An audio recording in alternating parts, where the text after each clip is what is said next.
right, welcome back to another episode of the Carter Cast. I'm your host, Carter Bond. On today's show, we have Big Game Boomer. You've probably seen his Twitter account countless times. He makes all the controversial lists, a great college football follow. So if you love college football, go follow him on Twitter and Instagram at Big Game Boomer, and then check out his show on YouTube, Apple, Spotify, wherever you listen to podcasts. Big Game Boomer Show interviews all different types of people in college football. If you love college football, go check out all of his stuff right now. We have a great show today. It's me, him, and Connor on the show. We talk about Spencer Rattler, USC. We do a bunch of win totals, national championship prediction, most overrated team in college football, and more. It's a phenomenal show. And if you're watching on video, you'll see the new graphic on here as well. And I hope you guys enjoy the show.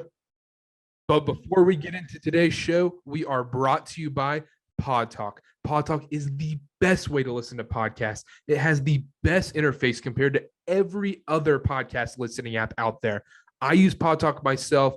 Go download it right now in the App Store. Go join group discussions on your favorite podcasts like this one. Go subscribe and talk about the Carter Cast in the Carter Cast group discussion on Pod Talk right now. Download Pod Talk in the App Store today. And now here's the show. All right, we now welcome on John Whitaker, a.k.a. Big Game Boomer. How you doing, man? I'm doing good, guys. How you doing? Pretty good. Can't complain. So you also host the Big Game Boomer Show. It's on YouTube, Apple, Spotify, wherever you listen to podcasts. You can find it anywhere. Tell people what it's about.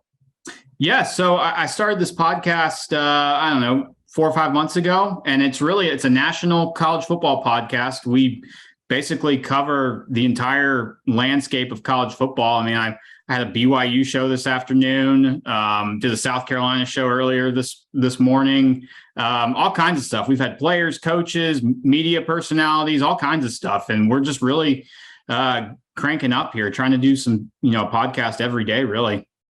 It's good stuff. If you're a college football fan, I would encourage you to subscribe. Yeah, make sure to go subscribe to the YouTube, leave 5 stars. You guys know the whole drill. You get listen to podcasts, you hear it all the time. If you haven't seen his Twitter account, it's at Big Game Boomer. Go follow it. He's known for making all the lists that people get pissed off about. Oh yeah. Tell us how it got started. So COVID basically caused it. Like, we all picked up new hobbies during COVID. It was Thanksgiving of 2020. I took the week off for work and was just bored. There was nothing to do. It was freezing outside. So I just got on Twitter and just saw all these like college fans arguing with each other. And so I got involved. And like, before you know it, I'm arguing with like Desmond Howard, like, from College Game Day. Yeah. Desmond Howard. Like, because I tweeted at him, I was like, how disgusted are you with Michigan right now? And wasn't expecting a response. And he tweets back at me and he's like, how disgusted are you with OU losing to Kansas State and Iowa State? And I was like, whoa. And we started going back and forth. And since then I was like, wow, you can really have fun on here interacting with like, these big time college media, talking heads. And once the season was over, I just kind of had this idea to start putting out these graphics and lists. And man, it just was like a wildfire. Had like 50 followers back in that time, and like I got like over, I think, 45,000 now. It's just been crazy. Oh, there's no easier way to get people riled up on Twitter than releasing some of those like tier lists or rankings or something like that. Yeah, it's funny nowadays. Like, I scroll through Twitter and all I see is list. So it's it's pretty funny now how many lists you see on Twitter and Instagram. What's the most controversial one you've done? Oh, those tier lists always. Is there a specific one like earlier today or last night you tweeted out the burger one, or like, I know there's a couple troll ones in there. Yeah, I used to be more of a. I like, back when I started doing this, I used to be more of a troll, like with like doing like restaurants. Like, I did the most famous one of all time was when I did the best pizza joint in every town, and I put Chuck E. Cheese for Alabama. And like, it was literally Chuck E. Cheese was trending on Twitter that whole day on Friday. And I mean, it was hilarious. But yeah, so that may be the most controversial one. But when I do those like tier lists, I did tiers for the upcoming season, and I put my top 4 as Bama, Ohio State, Utah, and NC State.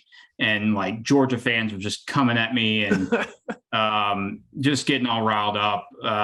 At some point in some time, every single fan base has either been really mad at me or very happy with me. It just kind of changes on a daily basis.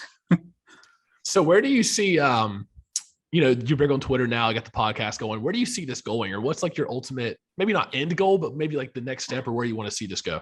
Man, I don't know. I just I'd like to be, just a college football, media personality. That's kind of where I see it going. I mean, I don't see why not. It's generated this much traction already. But at the end of the day, I'm no different than you or you. I mean, I'm just a dude that loves college football, and something like this, it's just blown up, and I'm just going to keep doing stuff until people don't care anymore. Are you tired of conference realignment talk? Absolutely. I'm sick of it. Okay. So going off that, let's talk about the new conference news stuff. Yeah, we're not doing any conference realignment stuff. Everybody's heard it. People are tired of it. Nobody wants to talk conference realignment. Let's talk college football. You said you're an Oklahoma fan, big time, die hard. Quarterback Spencer Rattler is at South Carolina. We're both from North Carolina, deal with South Carolina fans all the time. Oh, yeah. Oof. When I watch Spencer Rattler play football, I compare it to basketball. When it's a point guard who you just have no faith in. When just like for NBA people out there, when Andre Roberson takes a shot, you're like, oh gosh, like you get uncomfortable seeing it go up. Do you have any faith in Spencer Rattler, like as an Oklahoma fan? Because you had to see the Caleb Williams transition, be like, oh my gosh, just a breath of fresh air. I actually do. I do have faith in Spencer Rattler because if you remember in 2020, he had a pretty good season. He was, I was just talking about this on a South Carolina podcast, but like he had some gaudy statistics in 2020. I think he was like 8th overall in total QB rating. So the guy can play. We've seen that, and he did it against some pretty good competition. I think last year was just a total out of whack year for OU. Clay Helton at USC got fired, I think the second or third week of the season. And I think that they were talking to Lincoln Riley probably from like mid-September all the way through Thanksgiving weekend. And I don't think Lincoln Riley had his heart in just total preparation like he usually did. And you saw it on the field. The team looked flat. The offense was not nearly as explosive as it usually is. And even Caleb Williams, like he had some good games, but he also had some really bad games. He played horrible against Kansas, didn't play well against Iowa State, Oklahoma State. So I think there is some potential there. Now, the problem is South Carolina's offensive line is very bad. So I don't care who your quarterback is. If they can't pass block, then you're not going to have any success. But I think there is some potential for him there. Are you worried about him against SEC defenses?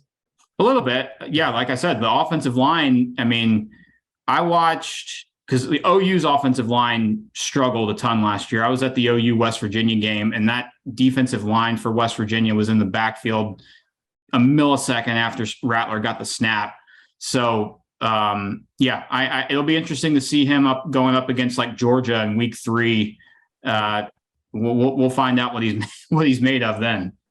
So sticking with the Oklahoma transferring out kind of scenario here, what do you see from What do you see from USC this year? Lincoln Riley obviously goes there, and then Caleb Williams is following him. How do you see them competing this year? I mean, I see him being pretty competitive. I see a lot of hype. You got Caleb Williams, and I think Caleb Williams is a great player. I think he's a top 5 quarterback, but he's still young. But you've got, getting Jordan Addison was huge. They got Travis Dye from Oregon, running back, who's very good. The offensive line, they've got some good starters, but have zero depth. Kind of same with the defensive line. So, I mean, I think they're the second best team in the Pac-12 South, behind Utah. I don't know if they get the injury bug, they could be in some serious trouble because they look flashy up front, but do not have a lot of depth beneath the surface. Transfer Trojans. Yeah. Exactly. All right, good transition. You mentioned Utah. We're going to give you some over-under win totals, and you tell us over-under and tell us why. Let's start with Utah. Their over-under is 8.5. That seems low. That's way low. And I've been doing my win totals. I haven't gotten to the Pac-12 yet, but I've got Utah in the college football playoffs, so I'd smash that over on that one.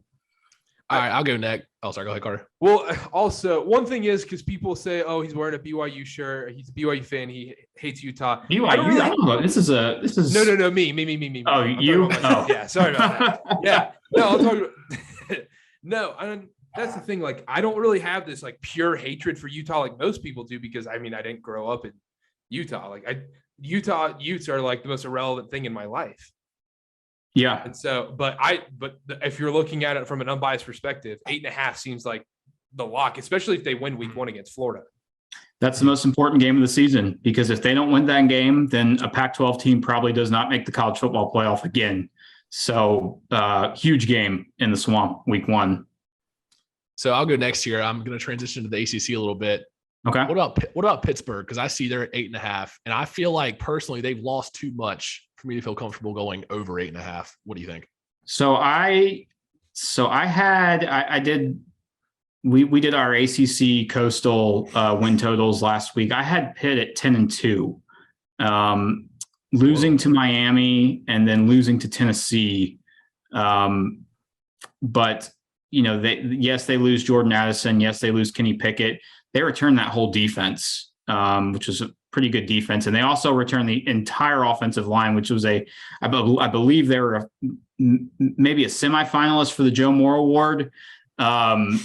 So people think, oh, they lost Kenny Pickett. And they picked up Kanata Mumpfield, he was a very good wide receiver at Akron. So I think that Pitt and Miami are going to be the 2 best teams. So I would hit the over on that one as well. NC State 8.5. Whoo! Yeah, definitely hammer that over. That's another school I've got in the playoff. I am bullish on the Wolfpack, and I see you got a UNC shirt. So that hurts. Yeah, that hurts. They do. Man, I picked UNC to go to the playoff last year, and that whole wish was over. That was over by the first half of the Virginia Tech game. I was like, God dang it. Like, there's way too much hype, and that's why I'm high on them this year. We can get into that later, but way too much preseason hype last year for Carolina. And I kind of feel like that's the same with State this year. Like, there's a lot of pressure on them to be really good. Yeah, the difference with State though is I'm more confident about their defense. I think they're more balanced than UNC was coming into last season. We were all hyped up about the offense and Sam Howell. So we'll see. NC State does have star defensive end number 94 Alec Nugent on their team. So they're oh yeah, NFL potential right there. UNC 7.5.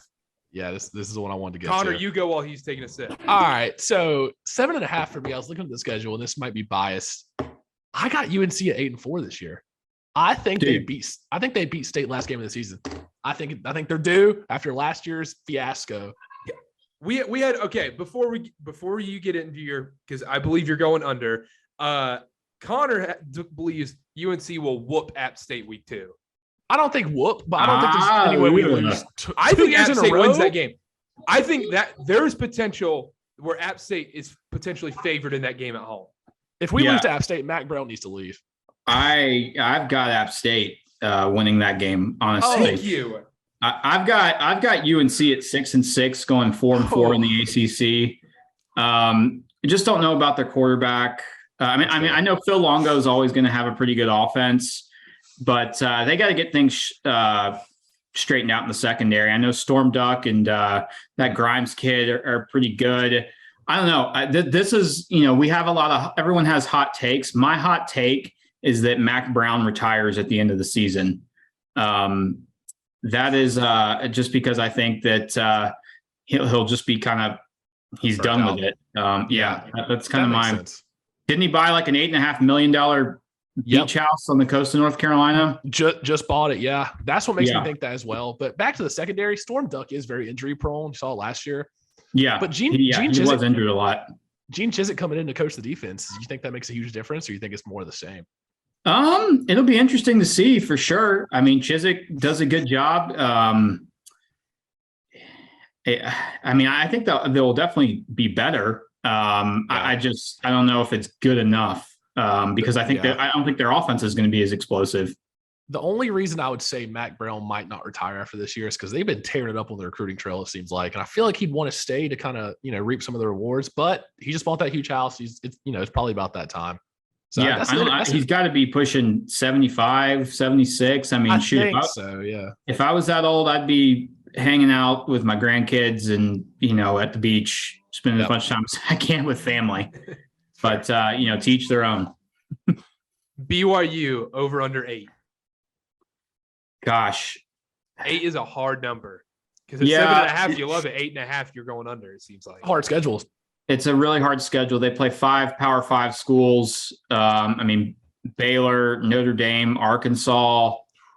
That's crazy. I think I've got them going 8-4, 9-3. I think so. I'll give them the over. I'll give them the benefit of the doubt. Healthy, they should. If they're healthy, they should go at least 9-3.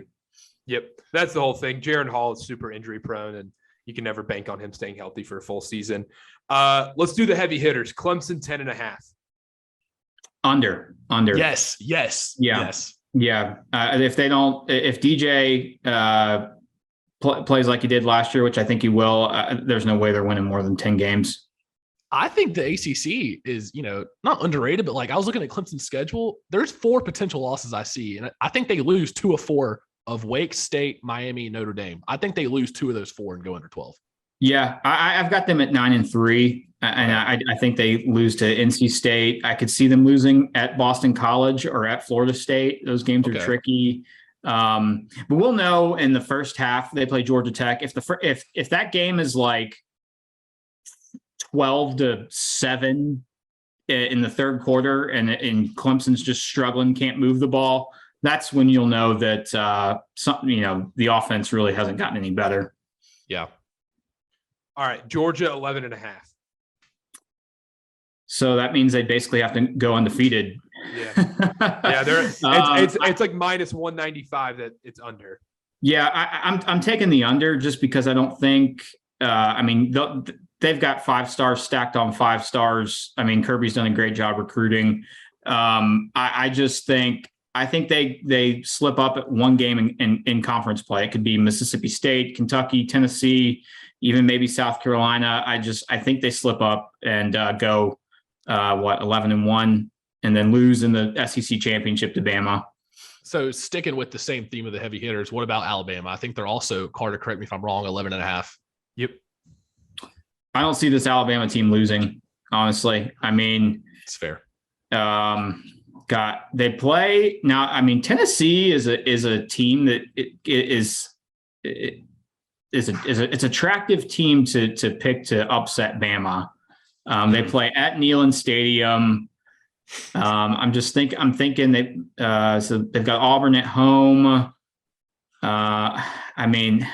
It's going to be tough for Bama to lose. They are just stacked everywhere. I agree. It's not fair, honestly. All right, let's go a little home pick. Oklahoma over under 9. 9. God, see, I've got them right at 9-3. So I guess I would take the under on them. I'm seeing just a lot of hype here. No bias here. Well, I'm not a homer. OU fans get mad at me all the time because OU needs to be number 1. And I'm like, well, no. Yes, I went to OU, but I cover college football. I try to be as unbiased as possible. And I just don't think this OU team. Now, the good thing is they play in the Big 12. So they should win. They should be favored in maybe almost every game. But I just don't think that they're as talented as they've been. They lost a lot of guys on the defensive line and linebacker last year. Their secondary should be pretty strong.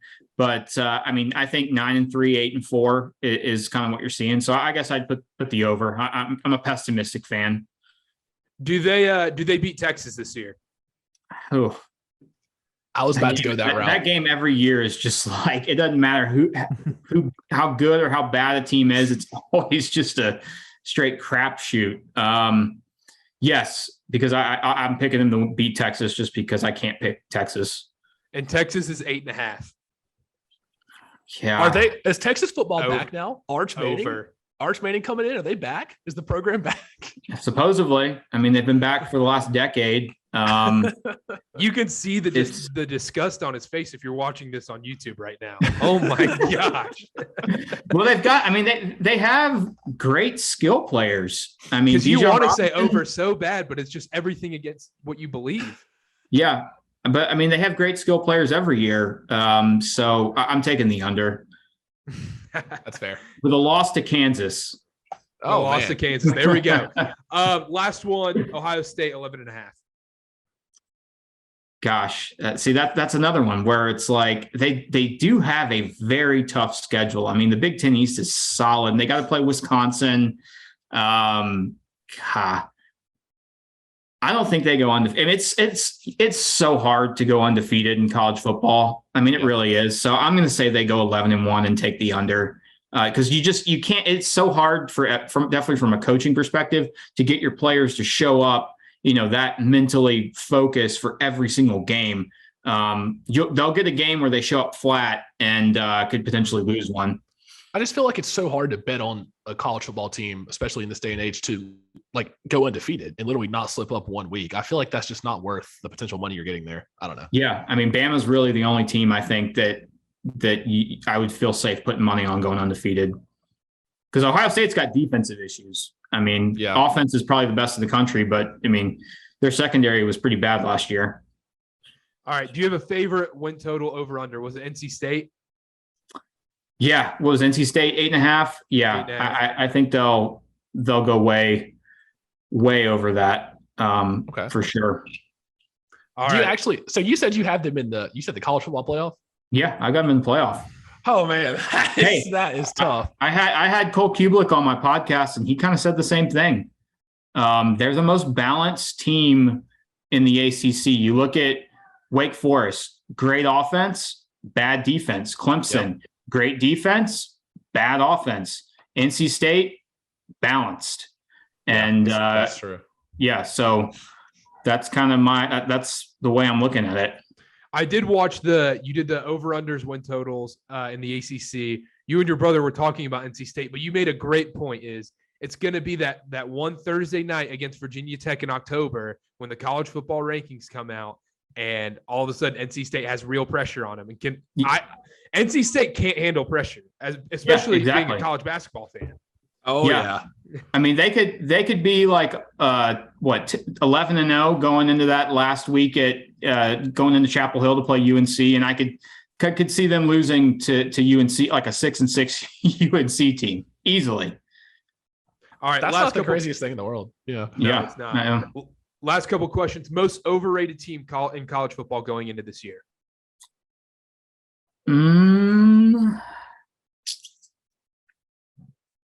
I'd say Clemson.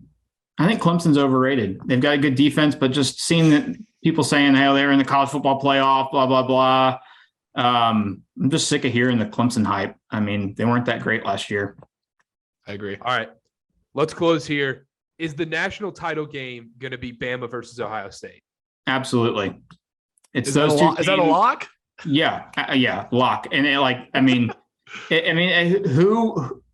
who else is going to eat like the playoff that I have? I've got Bama, Ohio State, Utah, and NC State. Utah and NC State will get whacked. I think they'll both get waxed teams. if that would happen. Yeah. I mean, who can you think of another team that's good enough? To make the playoff. I don't think Georgia makes it back. Yeah, I mean Baylor maybe. No USC. OU. I think OU's is going to be a little down. Michigan. I'm not high on them. I mean, Clemson, there's really two teams I think that have a legitimate shot of winning the national championship this year, and that's those two schools. All right, Alabama versus Ohio State. Who wins? Alabama.